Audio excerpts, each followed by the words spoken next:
Welcome back to the channel, everyone. If you're new here, welcome. My name is Tyler Warlow and I go by The Mengineer, and I make videos on how to improve your life through your confidence, capabilities, and overall happiness. So let's go ahead and get real quick. In today's video, I wanted to discuss something a little different. Normally on this channel, I talk about physical fitness topics, but one of the other things that I really wanted to use this channel for was spreading awareness and techniques for working on your mental health. I personally have been through some pretty rough times in my life. When I was younger, I almost lost my father to kidney failure, and I was pretty young at the time, so I never really learned how to properly process and handle those emotions. And of course, as I got older, I ended up taking out those repressed feelings on the people that I cared about, which included my family and friends. I worked through some of that, and then I went on to college. I had a pretty dark period in college when both my brother and my father were hospitalized in a pretty short period of time with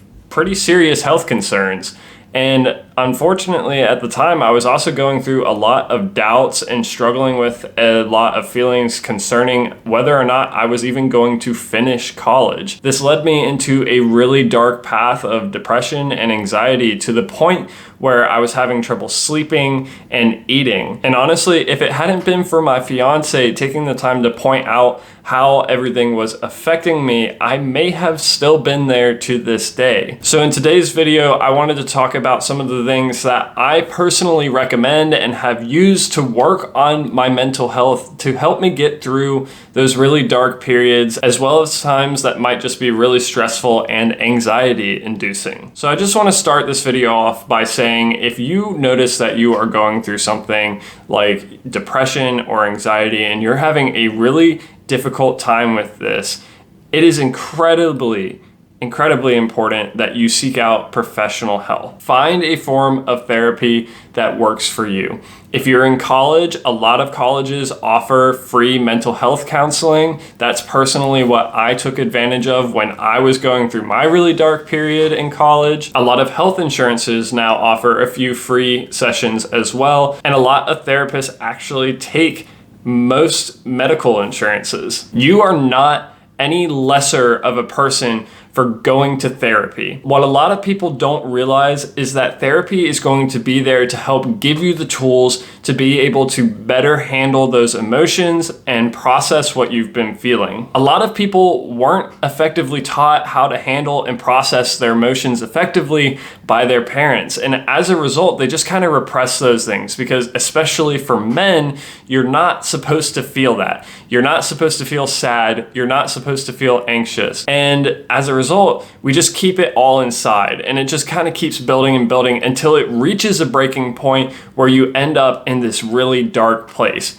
By going to therapy, you're going to have someone that can help you work through those emotions and then give you the tools to work through it in the future if you ever find yourself working through one of those situations again. You are not any less of a man, woman, or person if you go to therapy.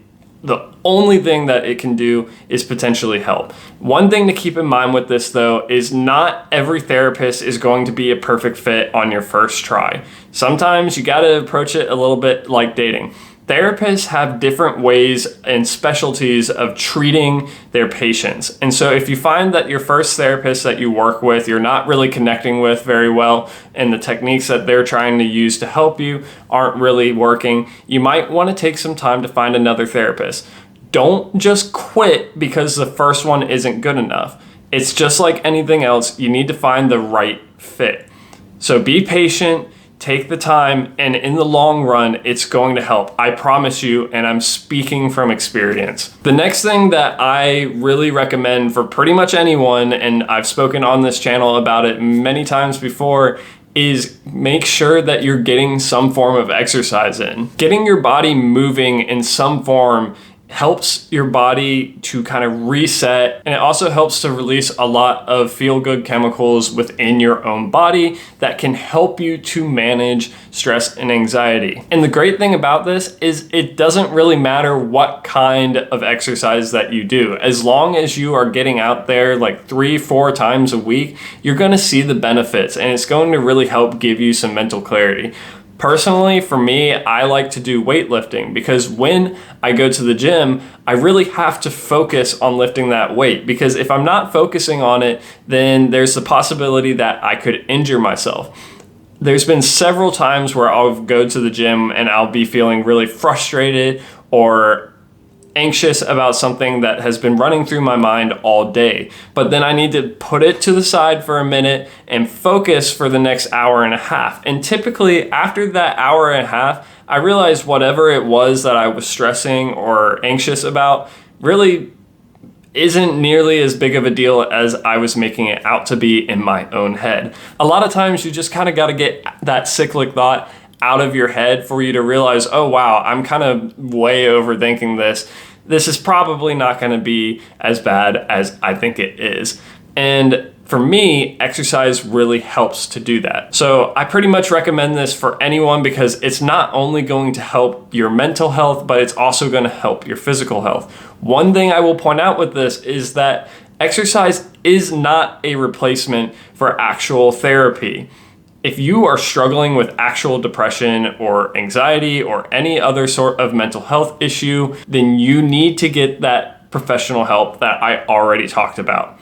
You should not use the gym as this way to distract yourself. There's a difference between using it to help you focus and kind of reground yourself versus using it to simply distract you from what's going on around you. If you're dealing with something that just keeps coming back, you really should seek that professional help. The next thing that I'm going to talk about is being open and honest with your support system. One of the things that I have found to be the most helpful is actually talking about what I went through with my friends and my family. And honestly, there was this huge part of me that was scared that they would judge me or they would push me away because they're like, wow, man, you really you need to get your stuff together.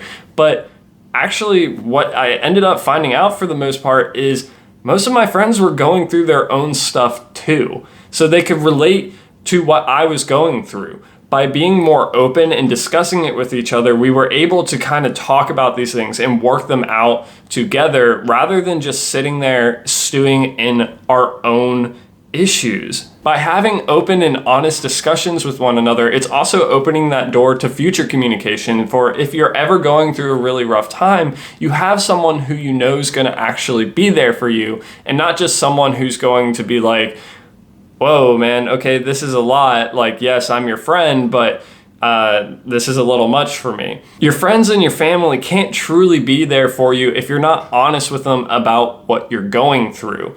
A lot of people have this expectation that people should know when something is going wrong. And then if their friends aren't noticing something, they think that their friends don't care about them. And that is so very rarely the case. You gotta be open and honest because a lot of times people just really aren't that observant. We're human. Everyone's got their own things going on. So making sure that you have those conversations with each other and have that communication is going to be able to make it so your support system can be there for you that much stronger. The next thing that I'm going to say is that you should honestly be trying to get outside and be in some form of nature as often as possible. Taking in natural sunlight through your eyes and also the contact on your skin has been shown to alleviate a lot of symptoms of depression. There's actually a disorder called seasonal affective disorder, where during the fall and winter months, people start experiencing depression-like symptoms. And a lot of times it's because they are not going outside as often and they're not getting that natural sunlight.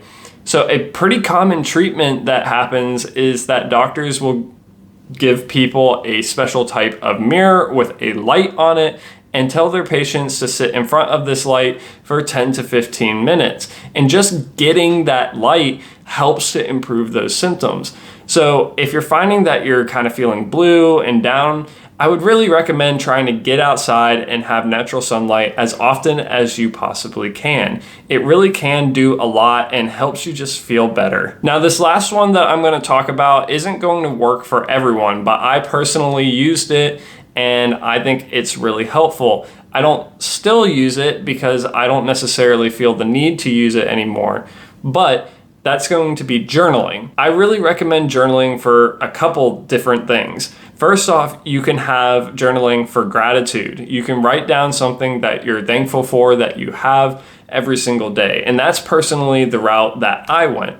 This really helped me to reframe my thought process when I was going through that really dark period. So I was just having a lot of negative self-talk and really defeating myself, which was a huge reason why I was considering dropping out of college. I wasn't recognizing all the good things that I had around me. And so I was telling myself I was in this really crappy situation. So I started taking a little bit of time at the end of each day to just write down 3 things that I was grateful for. And the thing that's important to do with this is to try to not repeat things that often. You want to kind of be looking for things to be grateful for. And that for me really helped to reframe my thought process at that time. But another way that you can personally use journaling is also to help just get thoughts out of your head. A lot of people who struggle with anxiety commonly cite that they just have these things that just keep cycling in their head and they can't stop thinking about them. But a lot of people have said that if they take 10-15 minutes to just write down the thoughts that they're thinking in their head and get it out onto some piece of paper or some sort of digital journal, then they found that it helps to kind of lessen how much they're thinking about it because they've got it written down. Again, journaling is not going to work for everyone, but I just thought I would offer it as a potential tip as it was something that personally worked for me in my situation. And I'm just going to end this video again by reiterating, if you're really struggling with something, I highly recommend seeking out a therapist. The world is a better place with you in it, and we all want you here. So take the time to take care of yourself and your mental health. If you made it this far in the video, I appreciate you listening to me, and if you found it to be helpful at all, please be sure